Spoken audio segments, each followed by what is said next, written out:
who has been in the universities as a student of a number, or rather, he has been a student of a number of universities as a lecturer and later as a vice chancellor of the University of Malawi. He has held a number of portfolios in life, as you read in the program where his profile has been summarized. How sweet is it to listen to the person of this huge background in education. Let's sit quietly to listen to the lecture from which we will all draw lessons to guide us. I am grateful to the rector of Unicaf University Malawi for inviting me to be a guest speaker at this function, as one way of introducing this institution whose aim as an academic institution is to maintain an open door policy, remain at the heart of socio-economic development, and share all challenges this country faces. Ladies and gentlemen, I have agreed to talk about quality higher education. But then, what can I say about education that others have not said before, and even more recently? Having myself been involved in higher education most of my working life, perhaps you allow me to say at the outset something about the history of higher education in Malawi before I tell you what so many experts have written about quality higher education in general. As most of you know, Malawi became independent from colonial rule in 1964.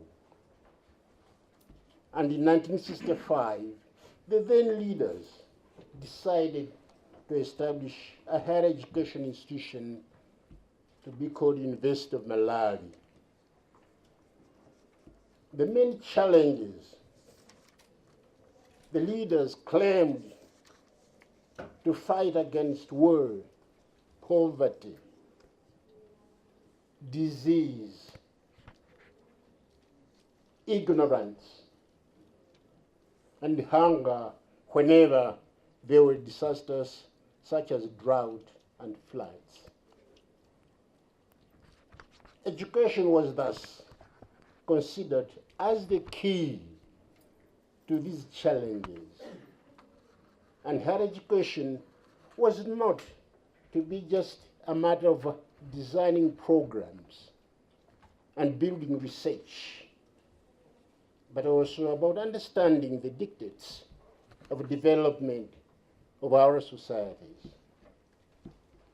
Higher education has to challenge boundaries and uncover knowledge that brings positive changes in Malawi, and find cures, and fight poverty, and nurture students who can excel in their chosen professions and serve as responsible global citizens.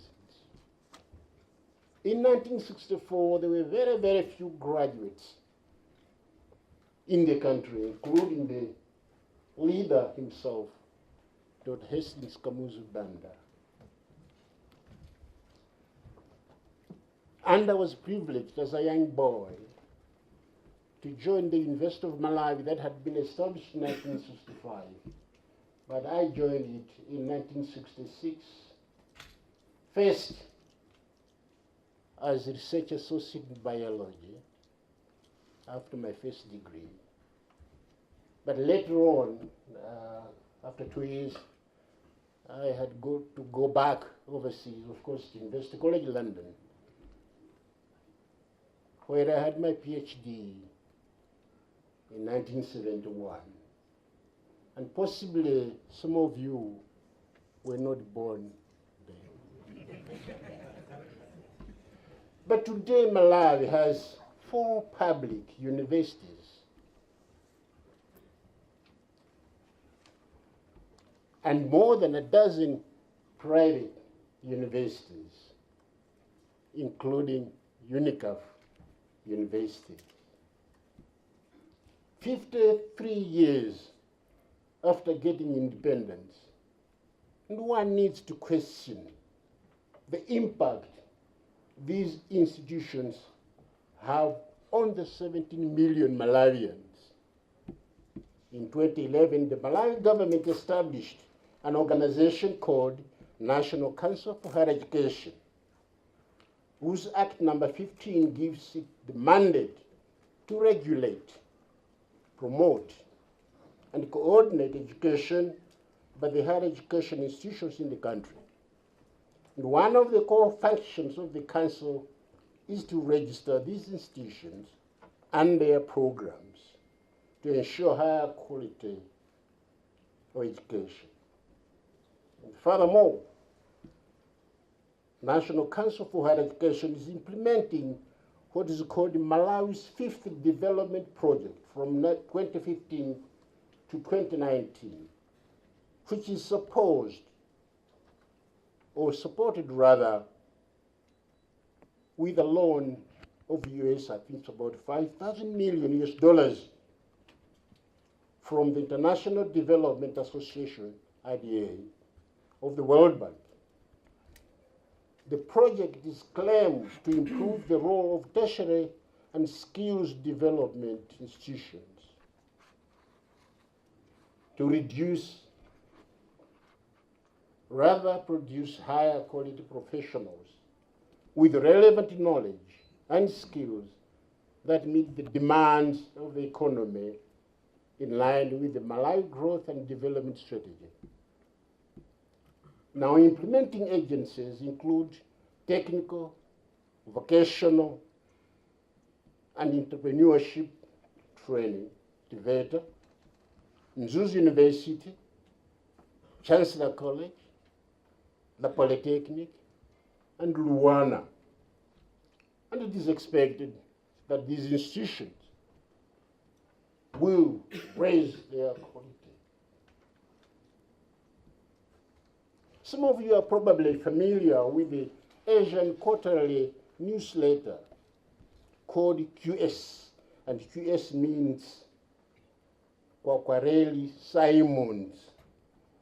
This newsletter features academic achievements, experiences, and developments that are extraordinary, outstanding, and unique. It highlights student and faculty achievements, program developments, research breakthrough, innovations, international collaborations, inclusiveness, and other notable accomplishments. Now, universities in Asia have created what is there popularly known as Kwakwareli Simons World University Ranking Stars. These stars are similar to stars that you have in hotels by tourism industry. And the areas of the QS rating stars include teaching. People are assessed, institutions are assessed in teaching. How do they teach? What kind of research do they carry out?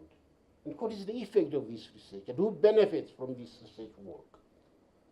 Employability of graduates. Do you train them just straight on? Or if they are entrepreneurs, they do that, but they must be employed. Internationalization. In other words, the world is becoming a global village. And the students that you graduate here may not necessarily work in Malawi forever, but they may travel elsewhere. And therefore, the qualifications that they get from Malawi, if it's higher qualification, it'll also be respected outside. And then e-learning. This refers to Unicaf. We cannot do what I personally used to do in the 60s and 70s, getting students to Bunda College, Chancellor College, Polytechnic, College of Medicine, Camus College of Nursing, based on space in the classroom, in the laboratory, in the library, name it.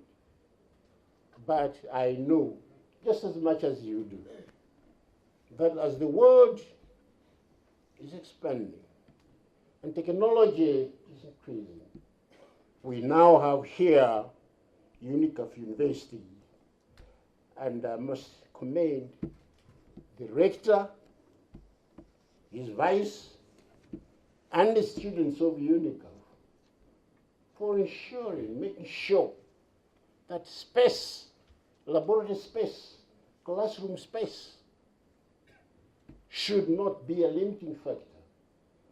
That because of technology, we're able to stay at home, use computers,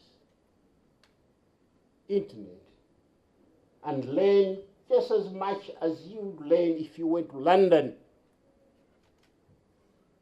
or Ohio or Japan or Russia. You can learn what they learn there from your house in Majawa village in Shew, where I come from. That's what is supposed to be done. But,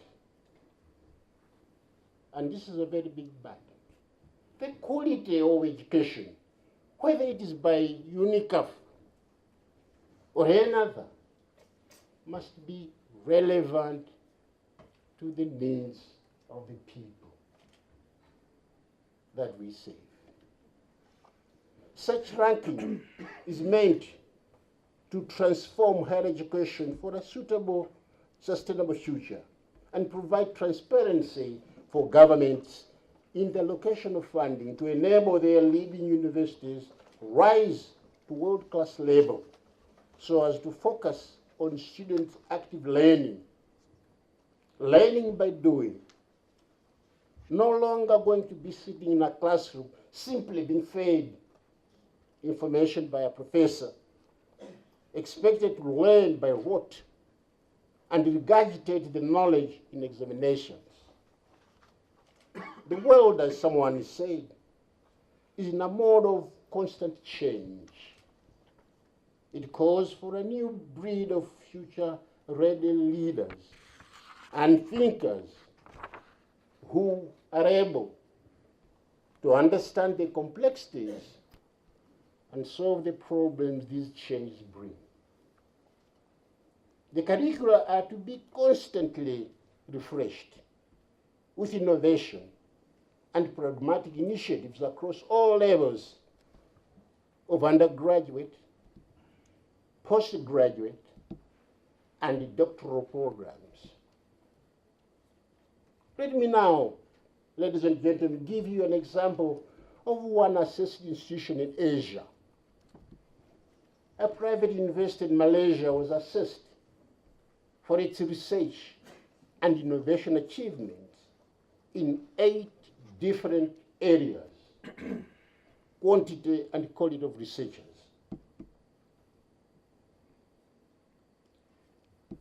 Researchers, the quality and quantity of research itself, number of postgraduates, quality of postgraduates, innovation, professional services and gifts, networking and linkages and support facilities.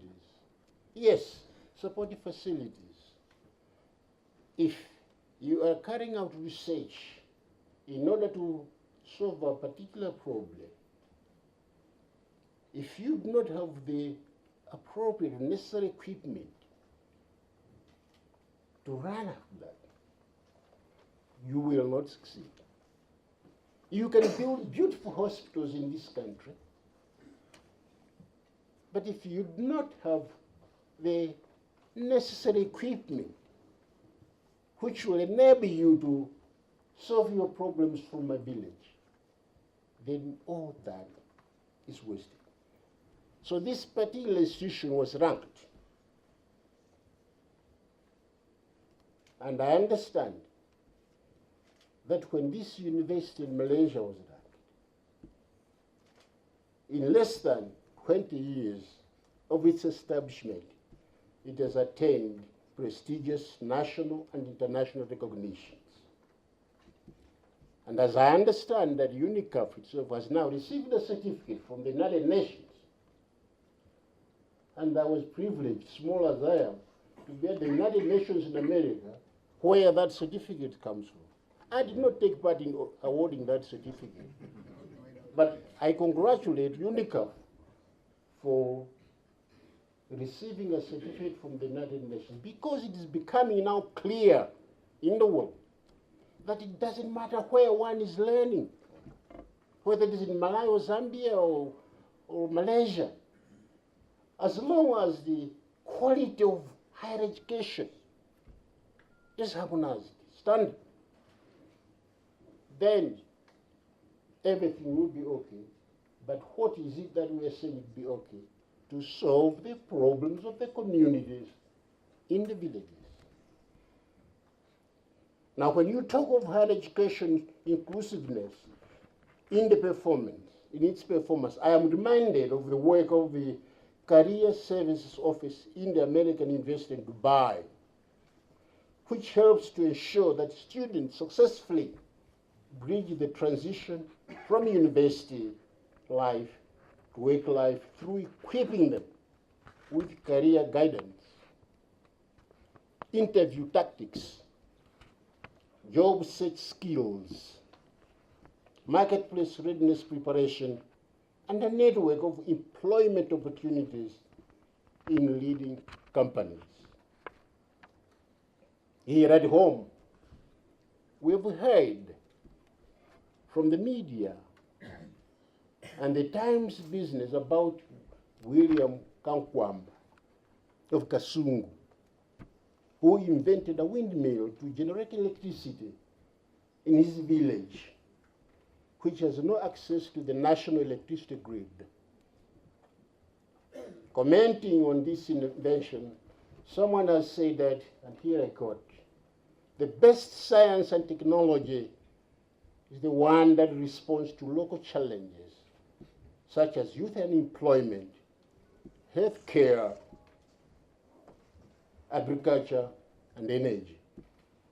Science and technology must provide life solutions to the communities." And I believe that Malawi has many other talented youths like Kankwamba, and it takes quality higher education institutions to capture such individuals, groom them, encourage them by provision of higher level research equipment, so that we do not remain one of the 10 poorest countries in the world. Ladies and gentlemen, I think I've talked enough. I think I better rest now. Thank you very much.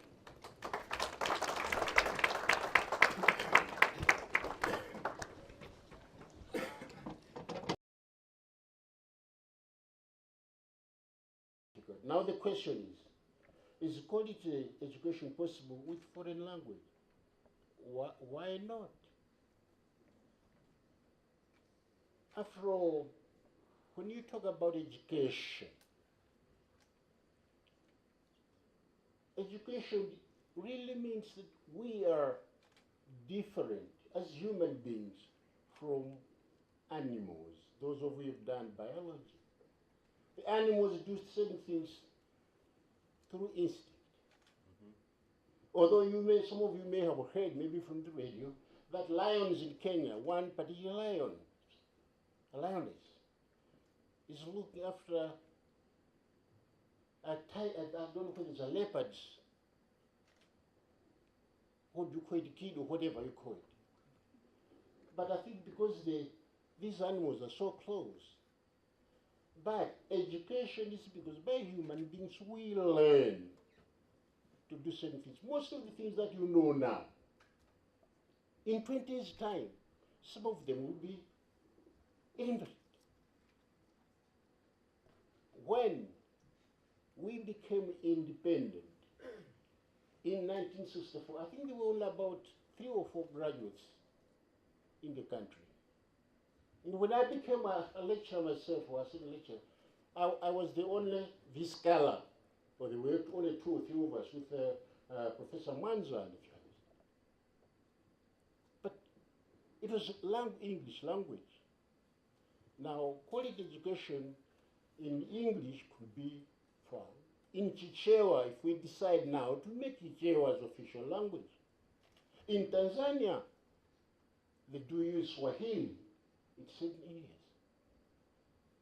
But as far as the knowledge is concerned, it's the same. So the question that is quality education possible with foreign languages? Why should it not be possible? Because a language is just a way of communication. If you know how to communicate, then you learn what you need to do. Another one, key issues. If I went back to Chancellor College or Polytechnic and so on, what would I do now after so many years away and seeing what is happening there? I'll tell you what.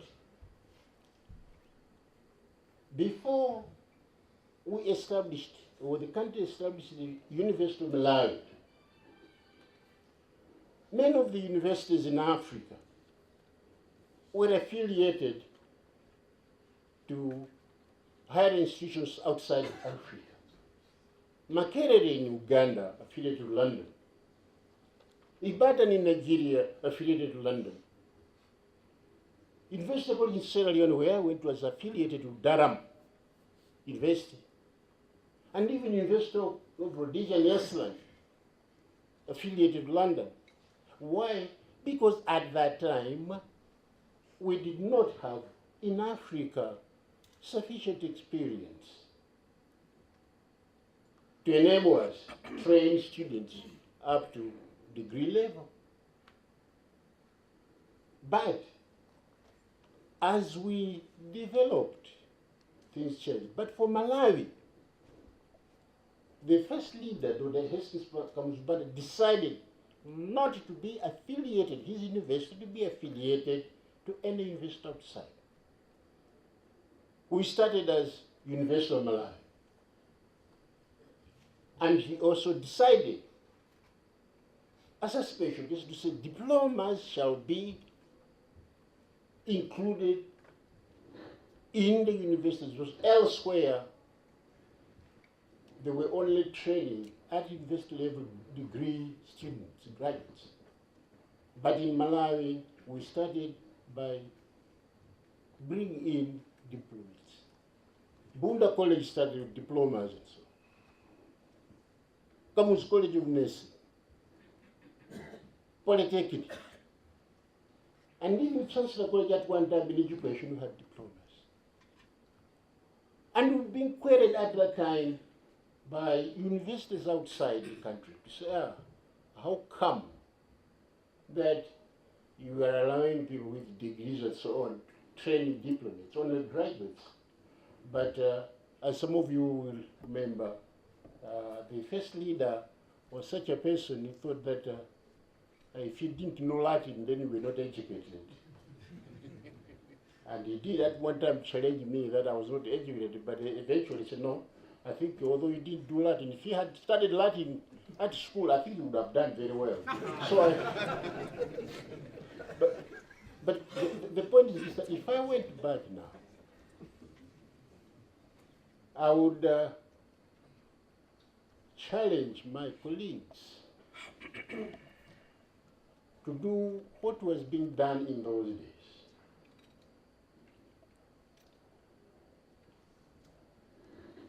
Higher education was considered to be a very special thing. In fact, you could tell students who had gone to university, not only in Malawi, but elsewhere, the way they dressed,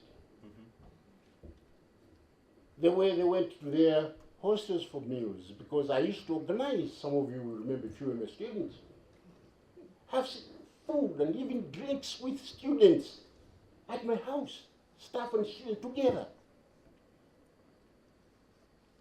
carrying out research, going out in the field with students in those days. But one thing that we did to maintain higher quality education was to ensure that our curriculum and even our examinations were looked at by people from Cambridge University, Oxford University, and others. We used at the end of each year to invite highly qualified people from outside the country in order to assist us to know if our curriculum, if the examinations that we sent were appropriate and comparable to what was happening in London. And I will tell you another thing. Before we started sending students outside the country for medical degrees, and because we were taking students with only O-level, and universities in England and elsewhere, Australia and New Zealand were taking at A-level. Some universities there didn't quite believe that our second year students would reach up to the level that they would go and do medicine abroad. But, and this was a very big but, I was privileged myself in 1958 to be selected in the country to start A-level at the secondary school in 1958 from Blantyre Secondary School. And because I had a test of A-level, before I went to university I had that. And then when I joined the university at Chancellor College, I taught those people outside there, Cambridge, Manchester, London, St Andrews in Scotland, Aberdeen where I went to, Wales, Aberystwyth. I went to this place, I said, look, I did test a bit of this A-level stuff. And I can tell you that the students I'm producing after 2 years, with their chemistry and physics and mathematics and things like that, can make it here. Allow these, after 2 years, to come and do medicine, whatever. And said, all right, what did you do? I did this and that and that. Okay, well, you had a PhD in London. You yourself, I said, well, I tried. All right, send your students. And maybe I should be forgiven here to quote names. One of the first students I sent, and there were several of them, was Professor Wirima, went to Manchester. And there were several others, and I went to Manchester itself, saw the dean there, and said, look, what do you think about these people who have just done 2 years? So, excellent. And they were very good students. And from that time, we were able to send students all over the world now. The first medical graduates we had outside. And when I started the College of Medicine in 1991 in Blantyre, I had to go to Edinburgh and the Royal College of Surgeons in Edinburgh and other places. And so we are studying medicine. And so they advised me who to invite to come and so. So that kind of interaction assisted us, and we got excellent results. And some of you went through that program.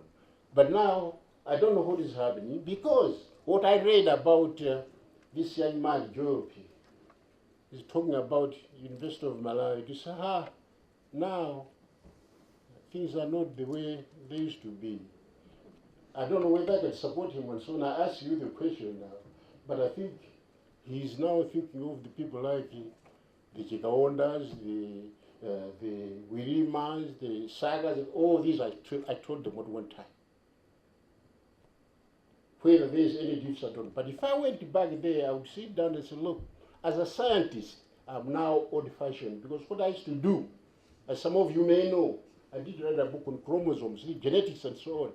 But things have changed now. You're using computers. I'm hard to find a computer myself. I can do it, but I'm not as good as you do it yourself. Because in my time, all I was using was a microscope, a very good microscope, and even typing my own thesis, PhD thesis. But now you do all these things. So if I went back there, I would be an old-fashioned person. I don't think that I would succeed. But these questions, if I went back, I would learn from you. Now, the third one, is Malawi on the right track on quality education? Oh yes, I've already said that the National Council for Higher Education, and I know the people who are members of this National Research Council for Higher Education. Some of them may be here. I think the majority, if not all of them, were my students one time or another. Not that I taught them, but at least they went to the Polytechnic, Bunda, Chancellor College, College of Medicine, and all these. I was in the university for 34 years, so whoever was there during the last 34 years would know that what I am saying is, I think it has got some truth.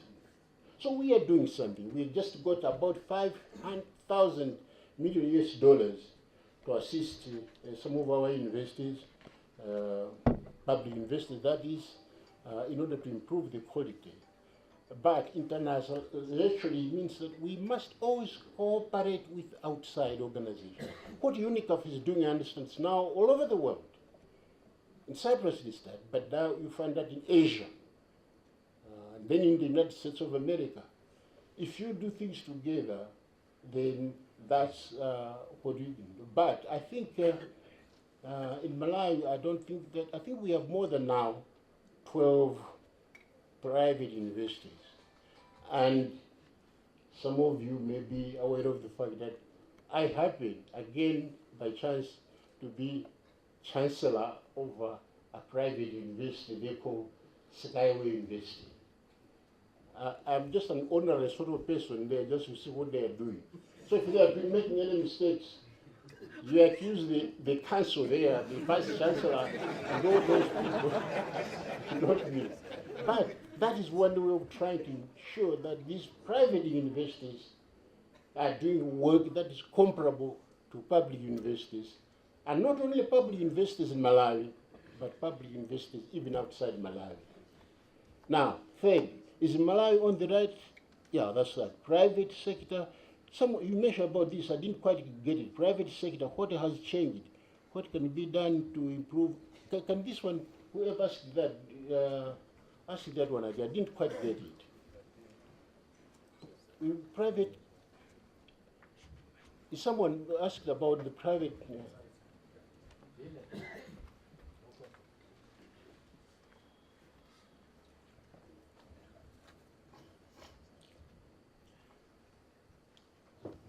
Thank you very much, Professor. What I alluded to is the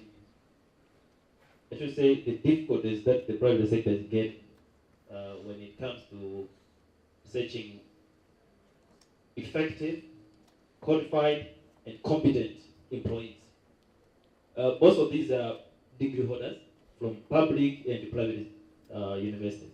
But when the test of an employee, or let's say you want to employ someone, comes at the table, it leaves a lot to be desired. So the question is, we used to hear that back days, a degree holder from a university, you wouldn't waste much time to test that person. What is it that is being done or can be done to fix a miss that has gone? To make sure that the degree holders still gives an impression that is supposed to be given to an employer. Thank you. Thank you very much. I'm going to now. Here again, I wonder if this is not happening anymore. When I was at Chancellor College, for those people who did public administration, before they graduated, we made sure that funding was available from the university to send these students to various organizations. Similarly, those who were teachers or to be teachers, we were providing funding for our students who spent so much time, more than a month or two, out in the field to ensure that they have practical knowledge of teaching rather than just to stay at the university and say, well, if it is chemistry or if it is history, you teach this or that. So we're sending them out so that we have had this kind of relationship with the Ministry of Education. And when I was at the Bunda College of Agriculture, we used to have an open day. We'd invite people, not only from embassies here, but from private sector, to come there. And some of you may remember that the Press Agriculture, at one time I happened to be a member of that Press Agriculture. Before these diplomates or even graduates finished, I used to ask people from the press and from the Ministry of Agriculture. From the press, like a band that was very close to me. They would come, and I would have those students there, the graduates. How many jobs do you have there? Ministry of Agriculture, how many? Listing them, that those students who graduated had to go to those, every one of them got employed. But now it's not possible because of the numbers. Another thing that I remember we decided to do, but we failed. For those who were graduating in agriculture, we said if it were possible for government to provide funding for these people as soon as they leave, not to employ them as such, but to start business on their own, as was happening in Malaysia, where I visited that time, to be provided with funding, maybe from the bank and so on. Not to rely on just the Ministry of Agriculture, because we said the Ministry of Agriculture cannot employ them all, fearing that many people in the country here would expect that anyone who has a diploma or degree necessarily must be employed. But you know now, entrepreneurship is very important, but the difficulty is for our young people to get funding in order to start their own business. This young man I mentioned about, Chimphamba, talented. I understand he's got a scholarship now. And I'm hoping that many other people like him should be picked up, identified. This is what used to happen in Germany. Pick up talented people, give them special funding. If we can do the same, be it so. But somehow, one problem I still have, but I haven't mentioned this now to the politicians, but I mentioned it, I think, about 5 years ago and so on. I did predict, I said, look, I think we have a problem here in the sense that we think that those who are educated, a certain amount of education and so on, and you compare them, it's all right. Well, a lecturer in Zimbabwe, a lecturer in South Africa would get that. Or a director of a bank in England and so on would get that. We too should get that amount of money. But then we leave your driver and these others so low. 1,000 kwacha a month, you're driving a vehicle and you're getting maybe 1 million kwacha a month.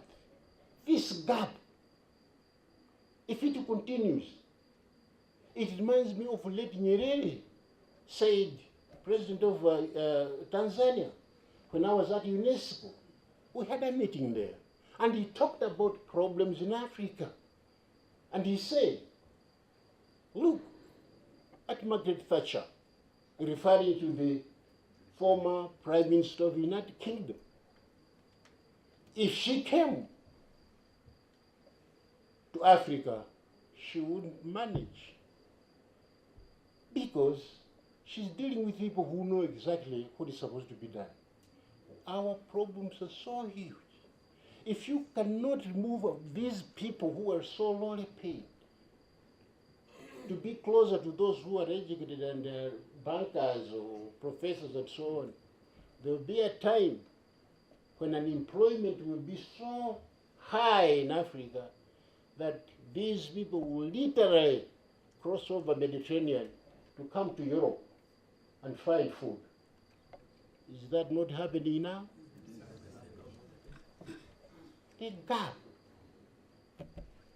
So maybe if I went back to university, maybe if I joined politics, I would say, look, let's look at this situation. I think the gap is wide. Because you cannot expect someone who gets so little to go to ShopRite to buy sugar at so much, when in fact he or she is getting even less than the cost of sugar. And you say you are doing well. No, it can't. So, what is it that they say employment in the private sector, you are trained and then you are not doing a good job and so on and so forth. What we should be doing is to have this coordination with employers, the bankers and so on should be taking our students. They used to do that. I think the National Bank of Malawi used to give us, in those days, I think they're still doing that, manage some students, scholars and so on, and ask them to work in their places before they graduate, so that at least that gap should not be there. Otherwise, the gap is there, and you keep on demanding because you have a degree. You want to have so much money. And then you don't do what they are able to do now. They are even making a lot of liquor in this country. I don't know how. So much liquor. Who drinks this stuff? Who drinks this stuff? And for what purpose? To intoxicate you to do what? I think I'm very strong there. Thank you.